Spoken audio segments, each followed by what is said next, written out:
Nanti keberkahan ini 150.000 dia bisa hidup dengan memakan hal-hal yang halal daripada dibanding dengan 100 juta. Ini disebabkan karena berkah. Sekalipun dia orang kafir, di saat dia makan dia sempat merasakan kenyang. Sekalipun dia orang musyrik, di saat dia minum dia bisa merasakan puas dari dahaganya. Ini keberkahan. Belum lanjut, tekan like, subscribe. Terima kasih. Allah, innallaha wa malaikatahu yusholluna 'alan nabi. Artinya apa? Selalu berselawat kepada Nabi. Ya ayyuhalladzina amanu shollu 'alaihi wa sallimu taslima. Wahai orang-orang yang beriman. Di sini bukan manusia tapi orang-orang yang beriman. Artinya apa? Kalau kita ingin kuat iman kita, ingin sempurna iman kita, maka berselawatlah kepada Nabi. Bentuk selawat kita kepada Nabi adalah doa. Makanya mungkin pernah dengar selawat Naria, selawat tat, selawat apa lagi? Banyak, selawat Badar, ada selawat. Jadi selawat itu banyak namanya. Sebenarnya itu bukan selawatnya yang berbeda-beda, enggak. Selawatnya tetap satu, Allahumma sholli ala Muhammad. Tetapi yang bikin beda-beda nama itu doa setelahnya. Karena kalau kita berdoa kepada Nabi tidak ada selawat, doa itu tergantung bainas sama'i wal ardh. Doa itu sangkut, enggak juga ke langit, enggak juga ke bumi. Ngambang. Makanya sebagai adab kita kepada Allah Subhanahu wa taala, supaya doa kita itu cepat kabul, maka dipagari dengan selawat. Di awalnya selawat dan di akhirnya selawat. Makanya itu bentuk selawat kita umat Nabi Muhammad SAW kepada Nabi adalah doa. Semakin banyak kita berselawat kepada Nabi, maka akan semakin banyak kita berdoa. Dan semuanya doa itu termasuk memudahkan rezeki, mengangkat derajat, menghapuskan seluruh dosa dan kesalahan. Ini adalah salah satu kelebihan Nabi Muhammad SAW. Kalau kita kupas-kupas tidak akan pernah habis-habisnya. Sampai buktinya sampai sekarang, dari 1400 tahun yang lalu sampai sekarang kita bicara tentang keutamaan Nabi Muhammad SAW tidak ada habis-habisnya. Keutamaan Nabi Muhammad SAW itu selain dalam keadaan lahirnya dalam keadaan bercela, Rasulullah SAW tidak pernah dihinggapi lalat sama sekali. Ada di sini kita yang tidak pernah dihinggapi lalat? Ada?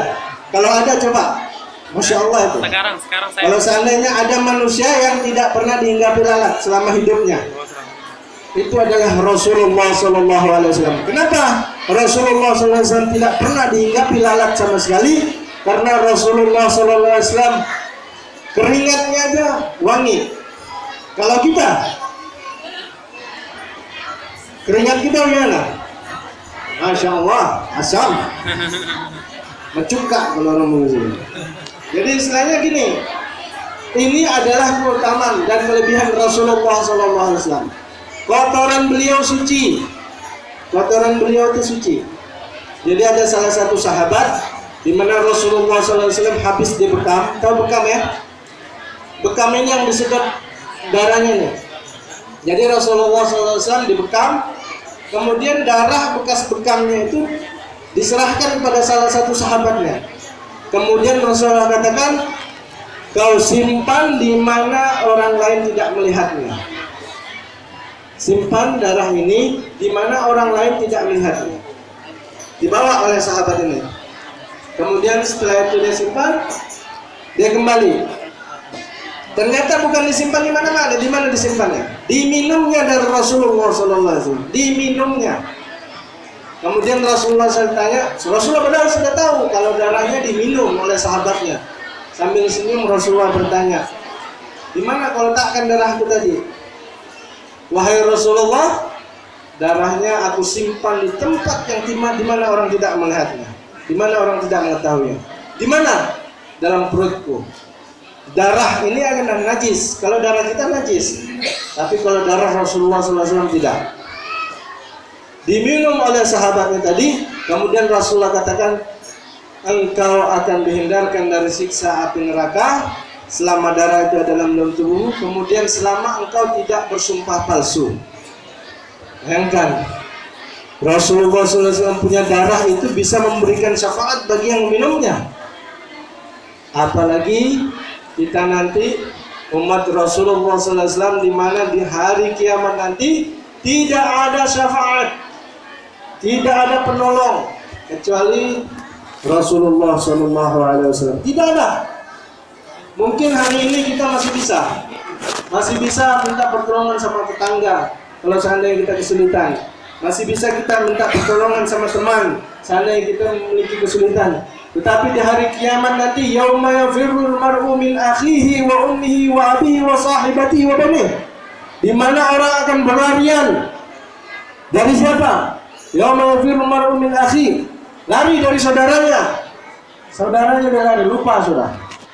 Yauma yafirrul min akhihi wa ummi, dari ibu kandungnya, wa abihi wa sahibatihi, dari bapaknya, kemudian dari kawan-kawannya. Semua orang masing-masing urus dirinya sendiri. Kenapa? Karena masing-masing ingin menyelamatkan dirinya sendiri di hari kiamat. Tidak ada penolong. Tidak ada penolong.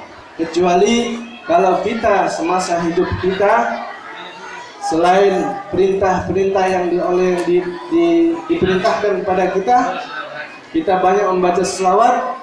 Mudah-mudahan kita tergolong orang yang akan mendapatkan syafaat Rasulullah SAW. Jadi Rasulullah SAW memiliki syafaatul uzma. Jadi siapa yang mendapat syafaat akan terhindar dari malapetaka di hari kiamat. Jadi ada satu yang dimana syafaat Rasulullah SAW ini tidak berfungsi. Ada satu kesalahan yang dimana syafaat ini tidak berfungsi. Apa itu? Yaitu ketika seorang durhaka kepada kedua orang tuanya. Jadi apabila seorang durhaka kepada kedua orang tuanya, Rasulullah SAW tidak ikut campur. Jadi di saat Rasulullah SAW nanti masuk di surga, semua umat-umat yang lain masuk di surga, Rasulullah SAW kembali ke neraka, kontrol mana umatku, semuanya ditarik ke surga, kecuali satu yang tidak bisa ditarik. Tidak bisa. Apa yang dikatakan Allah? Yang lain silakan engkau tolong wahai Muhammad, aku izinkan kecuali satu ini. Siapa mereka? Mereka adalah orang-orang yang durhaka kepada kedua orang tuanya.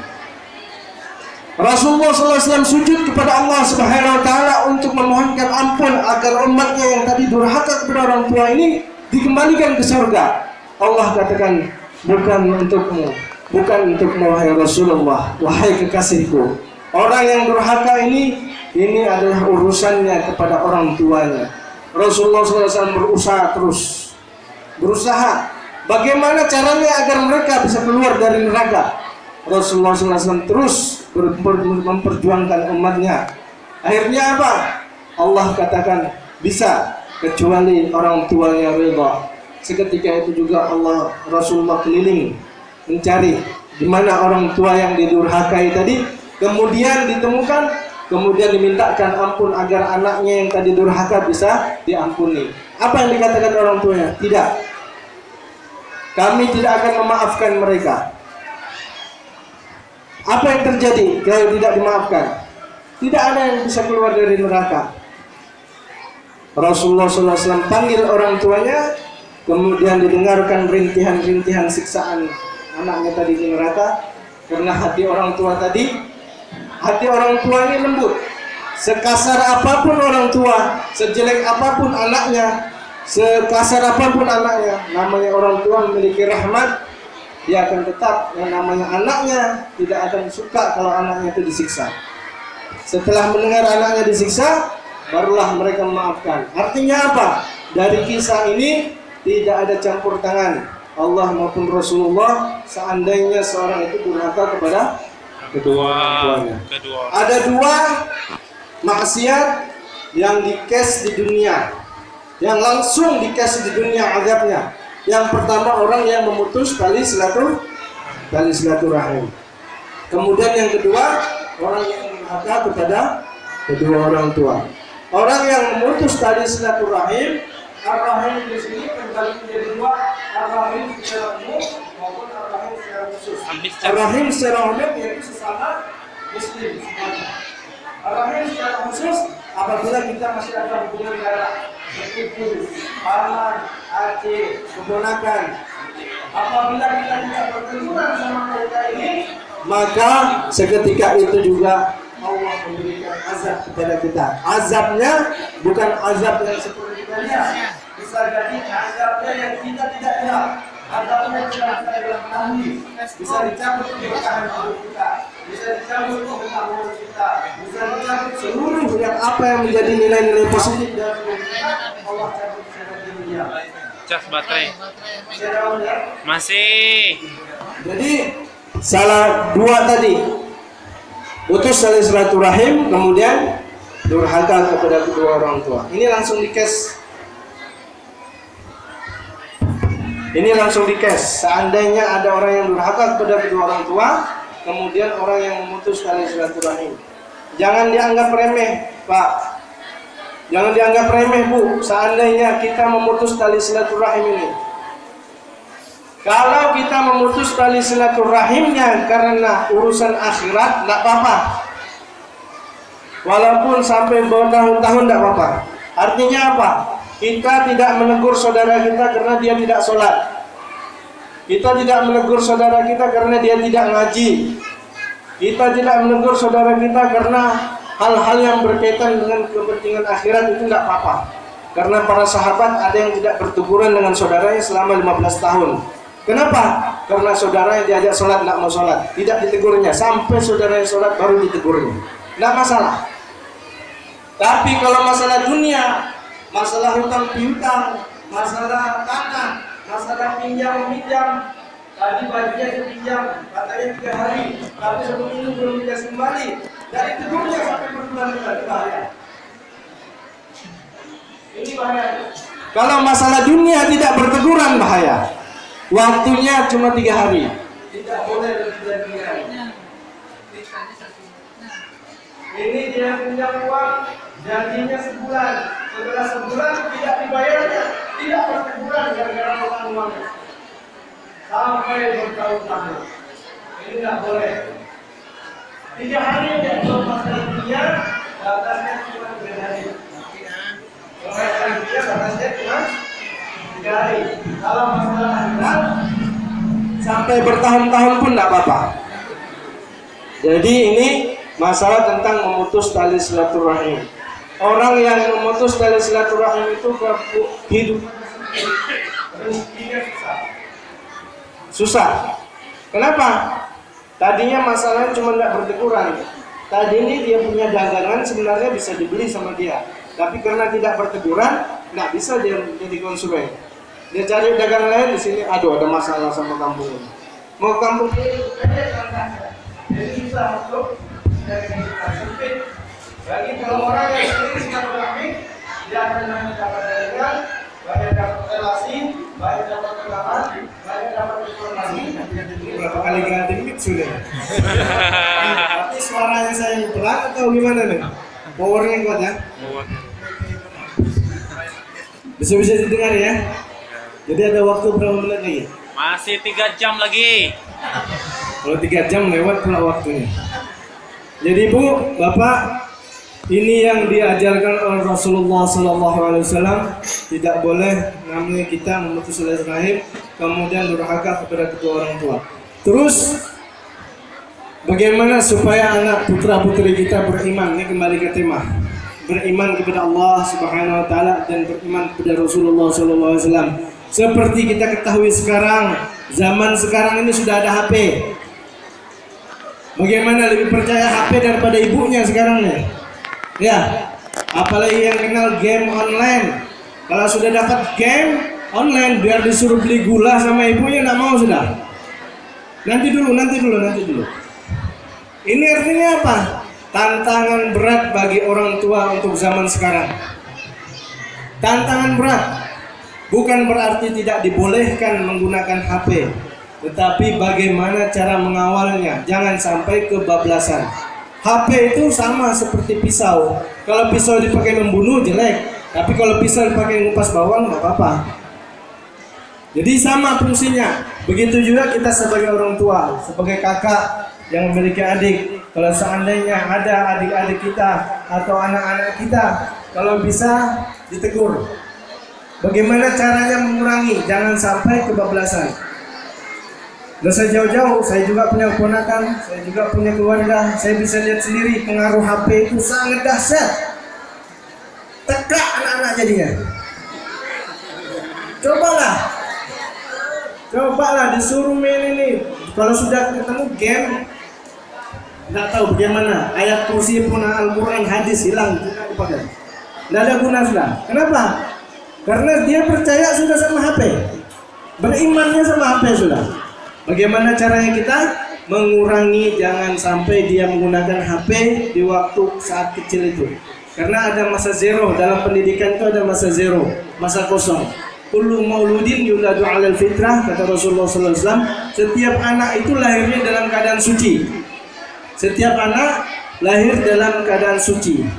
Fa abawahu ayyumajjisani ayyunassirani. Dan maka kedua orang tuanya yang akan mempengaruhinya, apakah dia menjadi orang Majusi penyembah api, apakah dia menjadi orang Nasrani, apakah dia menjadi orang Yahudi. Maka lingkungan kedua orang tua ini sangat berpengaruh sekali. Kalau orang tua yang sudah tidak peduli sama anaknya, jangan heran nanti besarnya anaknya akan menjadi orang yang menyusahkan dirinya sendiri. Karena dahan yang masih muda itu masih bisa dibentuk. Tapi kalau yang sudah tua kita mau bentuk, akan terjadi patah.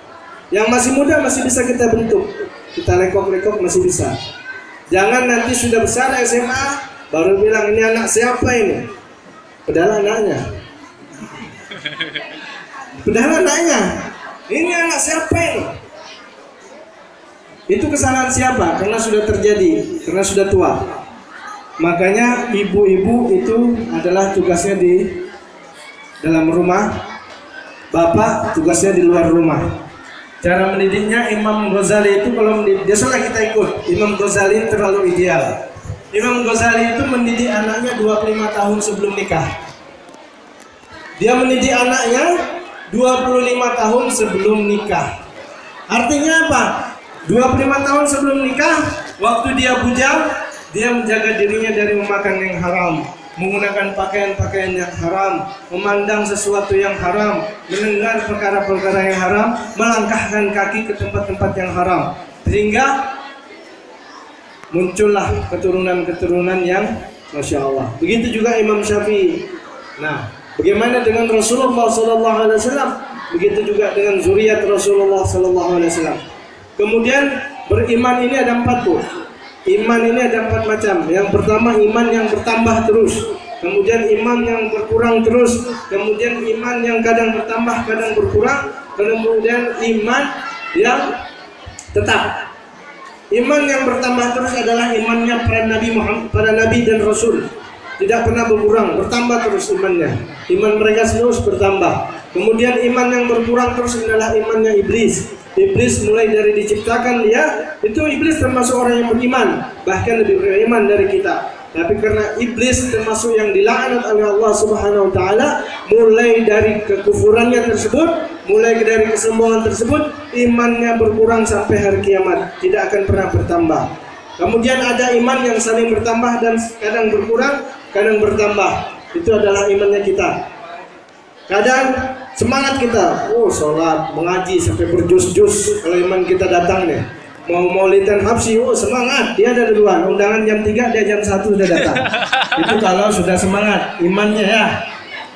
Kalau sudah kuat, undangan jam 3, datang jam 1.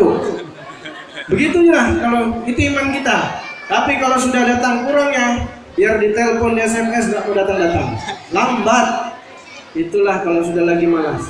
Apa sebabnya iman kita berkurang? Apa sebabnya iman kita bertambah? Dia berkurang karena ada kesalahan-kesalahan yang kita lakukan kepada Allah Subhanahu wa taala. Jadi seandainya dalam 24 jam kita ada buat maksiat kepada Allah Subhanahu wa taala, gairah kita ibadah itu akan menurun. Apa maksiatnya? Banyak. Jangan dikira kalau suami bisa maksiat kepada istri, bisa. Istri bisa maksiat kepada suami, bisa. Sebabnya istri kalau suami datang cemberut, itu sudah bahaya. kurang nanti jajan bulanannya, bahaya. Jadi istilahnya gini, kalau bisa harus diteliti dalam selama 24 jam harus diteliti apa kesalahan saya. Kalau seandainya ada kesalahan dalam 24 jam itu, perhatikan, ini pengalaman spiritual.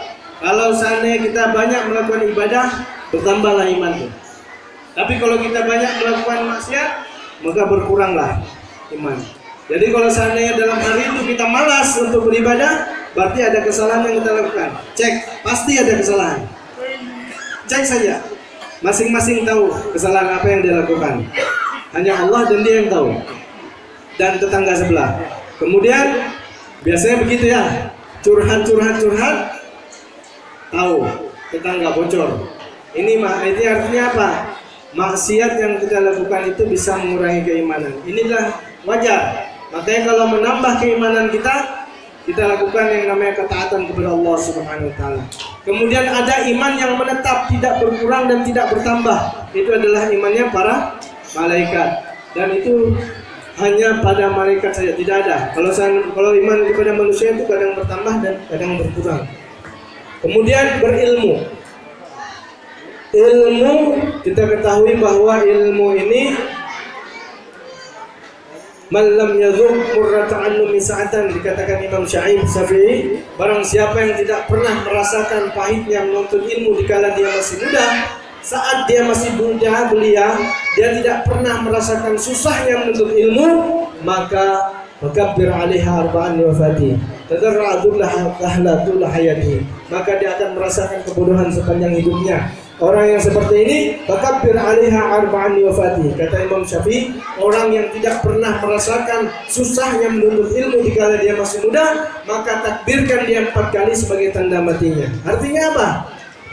Kalau kita tidak taruhlah kita orang tuanya dulu tidak pernah menuntut ilmu, tidak pernah ke pondok-pondok, tidak pernah menyentuh namanya sekolah. Kita usahakan keturunan kita agar mereka bisa belajar, terutama ilmu agama. Ilmu agama itu yang penting. Dalam yang pertama adalah membaca Al-Quran, baca tulis Al-Quran. Jangan dianggap remeh. Membaca tulis Al-Quran itu adalah hal yang sangat penting. Iqra pelan-pelan sampai Al-Quran. Kalau dulu, sekarang udah tidak ada lagi. Kalau dulu orang hatam Al-Quran, hatam alifan aja itu, masya Allah, kayak tasmiyah sekarang. Kalau sekarang ukurannya kayak orang tasmiyah, acaranya bercira orang bilang. Sekarang masih ada nggak? Masih. Jarang. Itu pun Al-Quran. Kalau dulu orang tamat alifan, ramai ngundang tuh. Alifan aja. Sekarang ini Al-Quran mungkin masih ada, cuma jarang satu-satu. Artinya apa? Orang dulu tuh sangat menghargai Al-Quran. Sekarang kalau anaknya tidak bisa baca Al-Quran, santai, tidak terlalu masalah. Kenapa? Karena kurangnya pengetahuan mereka bagaimana pentingnya anaknya untuk mengetahui pengetahuan agama. Al-Quran ini adalah dasar. Kalau dia diajarkan di waktu kecil, di waktu besar insya Allah akan mudah.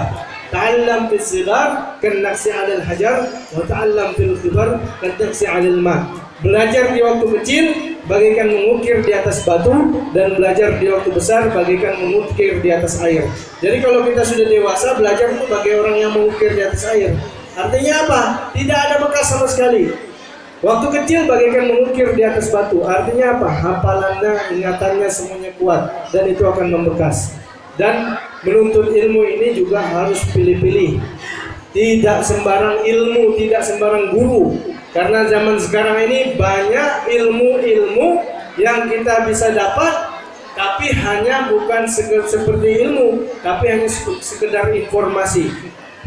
Yang di internet itu bukan ilmu. Yang di internet, Mbah Google itu bukan ilmu, tapi itu informasi. Yang dikatakan ilmu di sini adalah bertatap muka dengan seorang guru. Walaupun melalui fasilitas internet, itu boleh sudah dikatakan berguru. Karena kenapa? Orang yang tidak berguru, maka gurunya yang paling berhak adalah syaitan. Orang baca-baca buku, tiba-tiba langsung mengeluarkan fatwa, ini haram, ini halal. Bahaya, karena dia bisa nanti menyesatkan orang. Karena yang menuntun dia itu adalah syaitan. Tapi beda dengan orang yang belajar dan ada guru. Carilah guru yang dimana guru tersebut memiliki silsilah sampai ke Rasulullah SAW, nasab keilmuannya. Oh, ini belajar di sini, ini belajar di sini, ini belajar di sini sampai ke Rasulullah SAW. Jangan kita belajar, ini belajar sama ini gurunya. Gurunya ini siapa? Nggak tahu. Harus diteliti. Karena kenapa? Kemurnian ilmu itu penting. Karena jangan sampai anak kita menjadi korban ilmu-ilmu yang bisa menyesatkan dan bisa merugikan dia di dunia maupun di akhirat. Kemudian Rasulullah SAW adalah uswatun hasanah. Uswatun hasanah. Baik dalam perihal bersikap, Rasulullah SAW merupakan suri toladan. Tidak ada contoh yang paling maksimal dalam akhlakul karimah ini kecuali kita dapat dari Rasulullah SAW. Mulai dari bangun tidur sampai kita tidur kembali, semuanya sudah diajarkan oleh Rasulullah SAW. Kita mulai hafalkan doa tidur. Jangan anak-anak saja, orang tua juga harus baca. Bismillahumma ahya wa bismika amut. Ini adalah salah satu akhlakul karimah. Pendek, tapi kadang jangan menganggap kita orang tua sudah layak. Ini harus dibaca. Kalau bisa lagi lebih sempurnanya lagi, kita dalam keadaan wudu, tidur dalam keadaan wudu. Karena orang yang tidur dalam keadaan wudu, itu Allah Subhanahu Wa Taala perintahkan 2 malaikat selama dia mulai tidur sampai pagi. Malaikat 2 ini akan memohonkan ampun kepada orang yang tidur dalam keadaan wudu.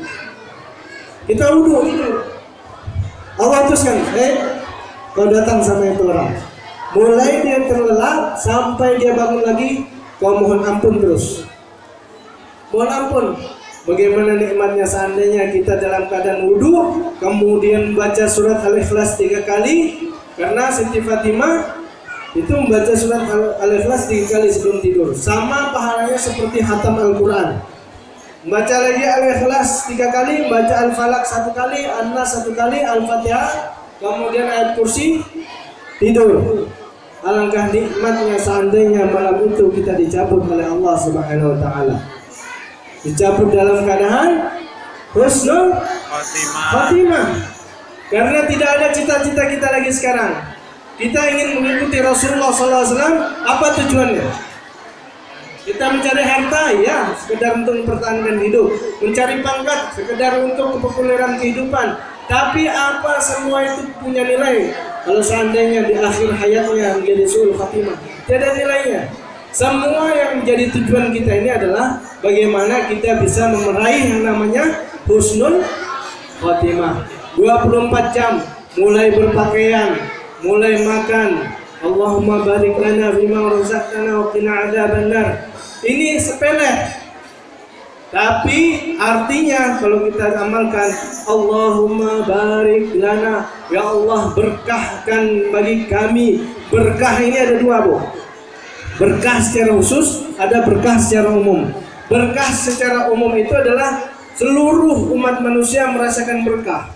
Seluruh binatang-binatang semuanya merasakan berkah. Kalau bukan karena berkah yang Allah turunkan di bumi, maka niscaya manusia tidak akan pernah merasakan kenyang saat dia makan. Kalau seandainya tidak diturunkan berkah di bumi, niscaya manusia tidak akan pernah merasa puas di saat dia minum. Ini disebabkan karena berkah. Sekalipun dia orang kafir, di saat dia makan dia sempat merasakan kenyang. Sekalipun dia orang musyrik, di saat dia minum dia bisa merasakan puas dari dahaganya. Ini keberkahan umum. Tapi keberkahan khusus itu hanya diberikan kepada orang-orang yang beriman, di mana dia mendapatkan gaji yang ala kadarnya, secukupnya, tetapi dia bisa hidup bertahan. Bukti keberkahan ini, 150.000 dia bisa hidup dengan memakan hal-hal yang halal, daripada dibanding dengan 100 juta tapi dengan cara yang haram. Keberkahan ini tidak dilihat dari nominal, tapi keberkahan itu dilihat dari manfaat positifnya untuk kehidupannya di dunia maupun di akhirat. Mungkin hanya itu yang dapat saya sampaikan. Semoga kita menjadi orang yang dicintai dan bisa mencintai Rasulullah SAW dan bisa menjadikan Rasulullah SAW suri tauladan bagi kita, dan kita bisa menurunkan seluruh contoh-contoh tersebut baik bagi diri kita dan keturunan dan keluarga kita. Semoga kita bisa mendapatkan yang namanya husnul khatimah dan syafaat di yaumil qiyamah insyaallah. Amin amin ya rabbal alamin. Assalamualaikum warahmatullahi wabarakatuh.